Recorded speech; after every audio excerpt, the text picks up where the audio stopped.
I was saying at the early service that from time to time we'll get a call, and someone will say they have a friend or a loved one in the hospital, and they're not a member of the church, but would we be willing to go by? And we're always delighted to do that, touched to be asked if we can possibly do it. And so I went, and it was a young man. He was 38 years old and was quite ill. And we talked about several things. He said, "Will you say a little prayer?" And I said, "Yeah." And he said, "Before you pray, I've got a question." And I said, "What?" And he said, "Keith, what's it all about?" I said, "What do you mean?" He said, "You know what I mean. This life thing. What's it all about?" I'd be willing to bet you there are none of us who are thinking, feeling people who haven't had that moment, who haven't had that time when you had to say, what in the world's going on? What's it about? And of course, we won't answer it. We'll scratch the surface maybe a little. But one thing I think it's about is opportunity. I think that we are gifted with any number of opportunities to make things different, to make things better. For example, in our present political climate, if everybody is going to be unkind and ugly and mean, then choose not to be that way. If you know of a certain need or a certain situation, and that you can be of some help at that particular point, then do it. Respond to it. Opportunity is our call to ministry.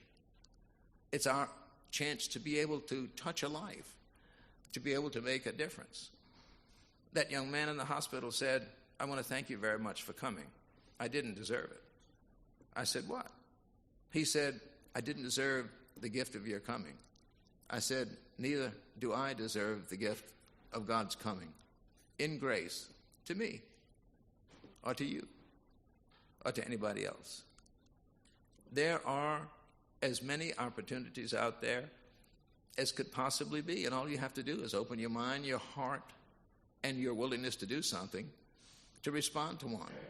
That need that you learn about and your ability to answer and respond to that need is God's calling to your life.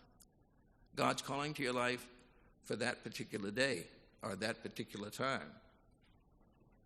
We have many opportunities. You know, I read this last week. The church is what the church does. Think about that one. And the people of God are what the people of God do.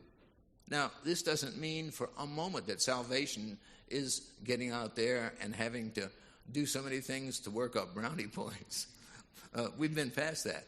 What it does mean is that because we have been blessed, because we have been graced, because we have been touched, that we want to go out and make a difference. Then life is about being creative despite limitations. You know what it dawned on me this morning? I'm not going to be here much longer.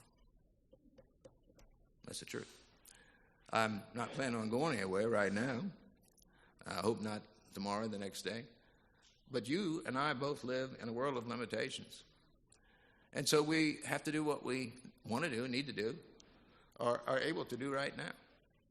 You know, of our children, Shelley is the most outspoken. And talking to her on the phone not long ago, she said, "Daddy, don't leave anything to us." She said, "If you've got any money of any kind, spend it." She said, "Go on a trip, fly in a plane." She said, "Do whatever you want to do, and then when you're gone, we'll just remember that you loved us." And I thought that was pretty sweet. But limitations, they exist. They exist in our lives and the lives of people we know. But there are people who overcome it. That little boy named Billy, and I love to tell this story, bad cerebral palsy. You know, we had in our church for years a young man who was badly affected by cerebral palsy, and he's a major mover in Atlanta, Georgia these days and times. But this little boy named Billy was in school, and the kids would taunt him and tease him and bully him. Let me tell you something. We have some young people here today. If somebody bullies you, they're full of bull. That's right. There's nothing wrong with you. And if there's something wrong with you, that's your responsibility to fix it, not theirs. And when people bully and they're unkind, shame on them. That's just flat, downright wrong, okay? Anyway, they made fun of this kid because he couldn't walk right and because he couldn't talk right. And he would just walk across the room, trying to keep his balance. And they would ha-ha and ho-ho and tee-hee. And because he talked real strangely, they decided they wanted to ask him to do the devotion. They had devotions in school at that time. And so he was walking up to the stage, and they were all ha-ha, ho-ho, hee-hee, and all that kind of stuff. And he stood for a long time and didn't say anything. And then he said, Jesus, love me.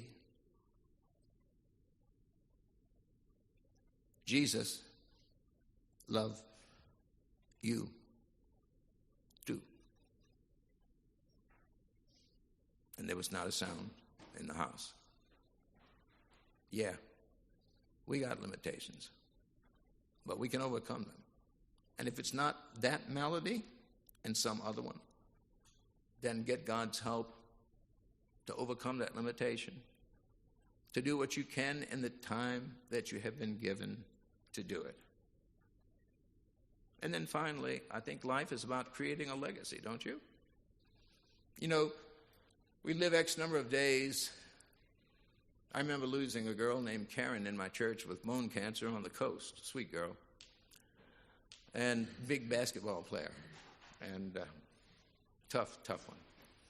And I fought and fought as to what to say at that funeral. She was 16 years old, and she was much beloved and had been through the agonies of amputation and all that you don't want to hear about. But all I could say at the funeral was, you cannot measure life in terms of how many years we live. You can only measure life in terms of the intensity and depth with which we live it. And I said, in that sense, Karen lived to be an old woman. You and I are living and creating a legacy. We're going to leave something behind. Samuel H. Miller, the dean of the Harvard Divinity School years ago, excuse me just a second, I'm creating a legacy in the church of being the preacher that has to drink water in the middle of the sermon, huh? Oh, blame it on chemo. But anyway, Samuel Miller wrote a book called The Dilemma of Modern Belief. I suggest you read it if you want to read a heavy-duty one, written in the late 40s. The book begins like this. Every generation has an inheritance, and so has our generation. And our inheritance is a heap of broken images.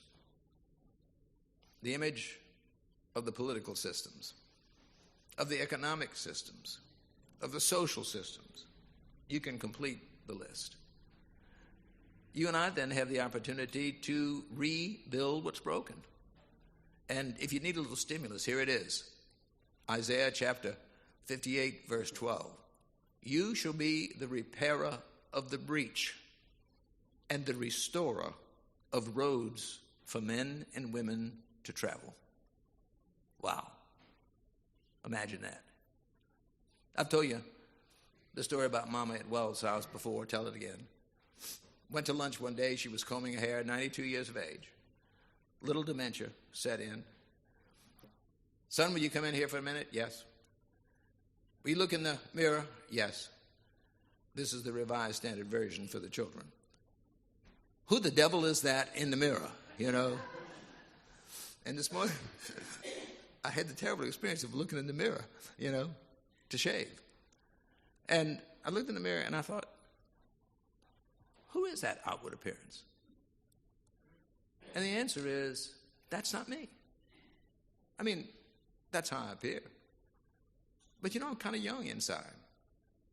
And, kind of strong in a couple of places.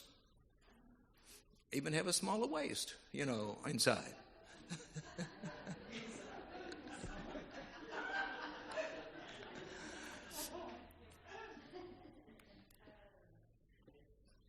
Mama, here's her contribution to us. She loved us no matter what. God loved. And she always signed every letter she ever wrote. Always love. That's where I got that. And now when I write a letter or I write a post, I say, always love always. But let me tell you what will help. Helen McDonald sits right back there at the early service, is the nurse that coordinates all of our chemo activities, close to Johnny and Bondi. When she writes it now, here's what she writes. Love always, always, and in all ways. Isn't that neat? So let's do it, okay? Let's do just that. And if somebody asks you, what's it all about? You don't have to preach them a sermon. You might just say, it's about always love. Always. In all ways. Amen.